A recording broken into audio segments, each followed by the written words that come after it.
올해 어려웠는데 안타깝게도 내년 또 어렵기 때문입니다. 워낙 거대한 힘이 작용했기 때문에 코로나19 이전 수준의 경제체제로 돌아가지 못한다. 저출산, 고령화, 또 인구 감소, 생애 주된 직장에서 나와야 돼요. 98만 6천여 명의 자영업자가 폐업하고 있는 문제. 나도 창업하면 할 수 있을 것 같아. 그러니까 쉽게 창업하는 거예요. 너무나 안타깝게도 폐업을 예고한 창업이에요.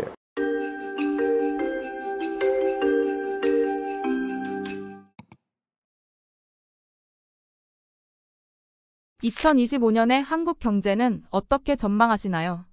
저는 이제 매년 그 해를 전망하고 목표는 2050년까지 전망서를 발간하는 데 있어서 그 해를 점으로 표현하고자 합니다. 그 점으로 표현하니까 그 점들을 이어보려는 욕심이에요. 그러니까 그 해를 점으로 표현한다는 얘기니까 역시 2025년도 또 2024년도 무언가의 점으로 표현을 해보는 겁니다. 일종의 작가적 감성인 거죠. 근데 2025년은 항복점이라고 표현을 했고요. 그 항복점은 이제 물리학적 용어를 좀 차용을 했습니다. 물리학에서는 막대기 같은 것을 힘을 주면 이게 구부러지는데 힘을 빼면 다시 원상태로 돌아간단 말이에요. 그런데 그 힘을 어떤 특정 임계점 이상으로 힘을 줘버리면 완전히 부러져서 힘을 빼도 원상태로 못 돌아가요. 힘을 빼도 원상태로 돌아가지 못하는 지점의 힘, 그 힘을 항복점이라 하고, 저는 2025년을 항복점에 비유를 했습니다. 다시 말하면 2020년부터 24년까지 워낙 거대한 힘이 작용했기 때문에 코로나19나 또 초인플레이션이나 러우 전쟁, 또 중동 전쟁, 초긴축, 극단적인 이런 경제적 충격이 작용했기 때문에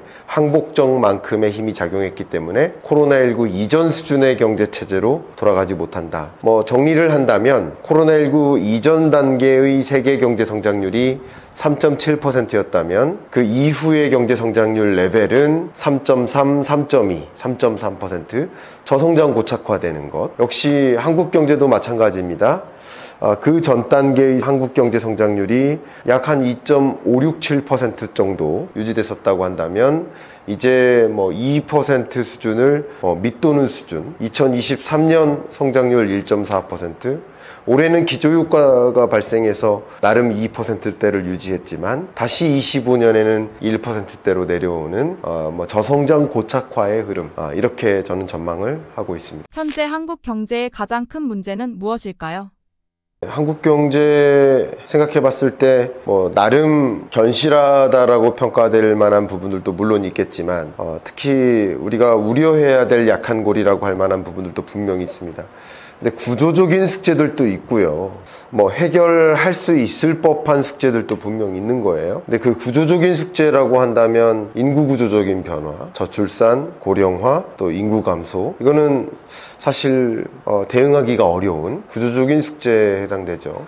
그뿐 아니라 단기적으로 만나는 가장 큰 숙제가 제가 생각하기에는 영세 자영업자들의 가계부채 문제. 그래서 정말 98만 6천여 명의 자영업자가 폐업하고 있는 문제. 사실 이제 폐업이나 기업들의 도산이나 또 국가의 예를 들어서 위기 국면에 놓이는 이런 모든 현상들은, 소위 말하는 극단적인 상황에 내몰리는 이런 현상들은 통상 부채와 연결돼요. 부채가 없다면 도산하거나 폐업하거나 이런 일들은 아니에요. 물론 자발적 폐업도 있겠죠. 다른 일을 그리면서 아니면 나는 취업을 하고 싶어서 이 사업을 정리하거나 이런 일들은 있겠지만 비자발적 폐업을 저는 주로 논하는 겁니다. 그런 관점에서 우리가 IMF 외환위기에 놓이는 것처럼 국가 부도 상황, 기업이 도산하는 거, 또 자영업체가 폐업하는 거, 이런 일들이 맞물리는 것은 다 갚지 못하는 부채 때문에 발생하는 일들인데, 자영업자가 부채를 해결하지 못하는 상황까지 내몰리게 될 만큼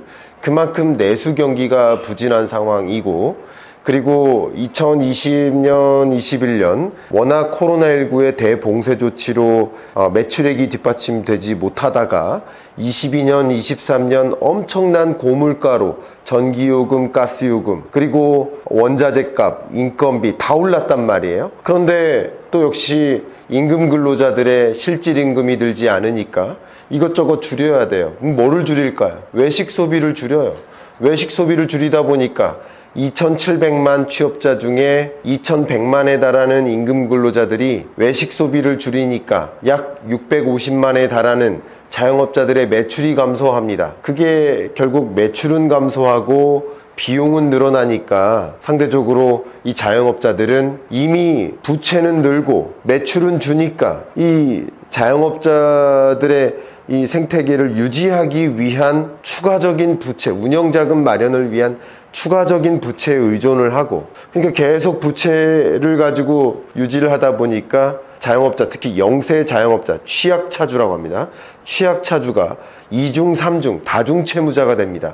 다중채무자가 되고 신용등급은 떨어지고 저소득계층이 되고, 그러다 보니까 취약차주의 자영업자들이 이금융권으로부터 대출을 상환하지 못하는 연체액이 계속 쌓이는 부실채권 비중이 10%를 초과하는 이런 상황까지 내몰리다 보니까 100만에 육박하는 자영업자가 23년에 폐업에 이르고 24년은 100만을 넘는 초과하는 폐업자가 발생할 것으로 판단합니다. 근데 여기에 아까 말씀드렸던 구조적인 숙제까지 만나죠. 인구구조 변화. 그럼 베이비붐 세대가 어떡합니까? 베이비붐 세대가 생애 주된 직장에서 나와야 돼요. 나오는데 그러면 아무래도 소득을 영위해야 돼요. 그러니까 당장 생각할 수 있는 것이 나도 창업하면 할 수 있을 것 같아. 나도 식당 해볼 수 있을 것 같아. 그러니까 쉽게 창업하는 거예요. 그러니까 지금 이루어지고 있는 그 창업이 너무나 안타깝게도 폐업을 예고한 창업이에요. 폐업을 예고한 창업이 계속 악순환으로 이어지고 있는 거예요. 가뜩이나 폐업이 빈번하게 이루어지고 있는데 거기에 또 창업이 이루어지고 있고, 한번 생각해 보세요. 하나의 골목에 김밥집이 3개 있어요. 그러면 한 명의 또 다른 김밥집이 생기면 더 많은 김밥 매출이 일어납니까? 그런 게 아니에요. 김밥 매출은 똑같아요. 총 매출은 똑같아요. 그러면 3개의 김밥집이 매출액을 3곳에서 나눠 갖다가 4곳에서 나눠 갖고 5곳에서 나눠 가지면 다 같이 그것을 n분의 1 해 나가는 구조다 보니까 안타깝게도 이 베이비붐 세대, 그러니까 인구 구조 변화 속에서 이 자영업자의 개념이 self-employed, 스스로 취업하는 개념이거든요. 60세가 넘는 퇴직자들이 스스로 취업하는 것을 선택하는 과정에서 어떻게 보면 우리 한국 경제의 고용 창출력이 약하다 보니까 자영업자로 내몰리는 구조가 아닌가. 그만큼 우리 한국 경제가 내수 경기가 부진해진 상황이라고 볼 수 있고, 이게 악순환의 연결고리에 놓인 것이라고 볼 수 있고, 사실 생각해 보면 우리 전체 많은 분들이 그러잖아요. 자영업자 많다. 우리나라가 세계적으로 봐도 자영업자 비중이 높다. 그 자영업자 비중은 뭐를 뜻할까요? 취업자 대비 자영업자 비중입니다. 전체 취업자가 우리나라 약 2,700만이고 2,700만 중에 자영업자가 차지하는 비중이 높다는 거예요. 임금 근로자보다 임금 근로자가 더 많죠. 임금 근로자와 비임금 근로자로 구분하는데 비임금 근로자가 상대적으로 많다는 거예요. 그게 약 4분의 1 가깝다는 거예요. 우리나라가. 다른 나라는 4분의 1이 훨씬 안 되는데, 자영업자의 과밀화가 이미 진전되어 있는 상황에서 인구구조의 변화가 같이 맞물리다 보니까 추가적인 과밀화가 전개될까 걱정이 되고, 그것은 또 다른 자영업자 문제를 야기하는 게 아닐까. 이런 부분들이 가장 우리 한국 경제의 약한 고리가 아닌가, 그런 생각을 합니다. IMF 때보다 어렵다는 말이 나오는 이유는 뭘까요? 솔직한 제 의견은 IMF 때보다 어렵다라고 생각은 안 합니다. 솔직한 제 의견은, 저는 이제 이코노미스트니까 저는 이제 숫자로 비교를 하고 경제 성장률로 저는 논하기 때문에, IMF 때는 말 그대로 경제 위기 때고요. IMF 때는 우리 한국 경제 성장률이 마이너스 5.1%니까 역사적으로 IMF 경제 위기, IMF 외환 위기 때보다 더 심각한 경제 위기는 없었다라고 보고요. 실업률이나 그 어떤 지표로 봐도 비교할 만한 해는 없었다라고 저는 생각을 하고요.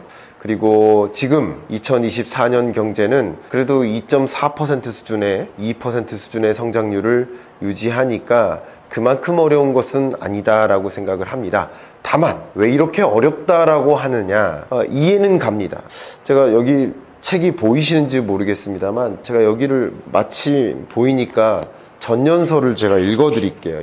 이걸 가지고 말씀드리면 이해가 갈 것 같습니다. 제가 정말 경제연구자인데 정말 재밌게도 이 책을 시작하는 그 첫 시작이 사실은 시예요. 제가 경제시를 쓰거든요. 제가 좀 부끄럽지만 제가 시를 한번 낭송해 드려도 될까요? 24년 전망서도 시로 시작을 했고 25년 전망서도 시로 시작을 했는데 이 말씀을 드리면 여러분이 바로 왜 IMF 때보다도 어려운지 느껴지실 거라고 생각이 됩니다. 오르막 올라와 또 오르막이다. 다 온 줄 알았는데 또 남았다. 힘겹게 올라온 오르막에 무겁게 내딛는 발걸음. 여기까지 올라왔지만 다음 발걸음을 내딛기 어렵다. 쉽게 끝나지 않을 것이라는 불안감 때문이다. 이 시의 제목을 정한다면 스태그플레이션입니다. 그러니까 제가 경제시를 쓰는 거죠. 그러니까 오르막을 오르는데 정말 힘들잖아요. 근데 이게 끝이라고 생각하면 그게 이제 안 힘들 수 있거든요. 근데 오르막 이제 온 힘을 다해서 이 오르막을 다 올랐는데 또 오르막일 때 정말 힘들거든요. 2023년 경제 정말 어려웠고요. 그리고 올해 어려웠는데 안타깝게도 내년 또 어렵기 때문입니다. 끝이 보이지 않기 때문입니다. 그래서 그러니까 제가 얘기 드리는 거는 뭐냐면 IMF 외환위기 때는 짧은 기간 동안 정말 힘들었었던 거고요. 지금 같은 경제는 2020년부터 시작해서 너무나 오랫동안 진짜 너무 오랫동안 힘들기 때문에 그래서 어려운 게 아닌가. 뭐 그런 면에서는 사실 또 IMF 때보다도 더 어렵다라고 표현하는 게 뭐 틀리지 않은 표현일 수도 있겠다라는 그런 말씀에 공감을 합니다. 여러분 안녕하세요. 이렇게 인사드리게 돼서 반갑습니다. 저는 실물 경제를 연구하고 또 향후 경제를 전망하는 경제를 연구하는 연구자 입니다. 그동안 경제전망서를 써왔고 역시 매년 경제전망서를 쓰듯이 2025년 경제전망서를 발표했고요. 또 2050년까지 경제전망서를 쓰기로 독자분들과 약속을 한 상태에서 7번째 약속을 지킨 경제전망서를 발표했고 그 경제전망서에 기초한 제가 본 뷰 그리고 제가 드리는 의견 소상히 말씀드리도록 하겠습니다.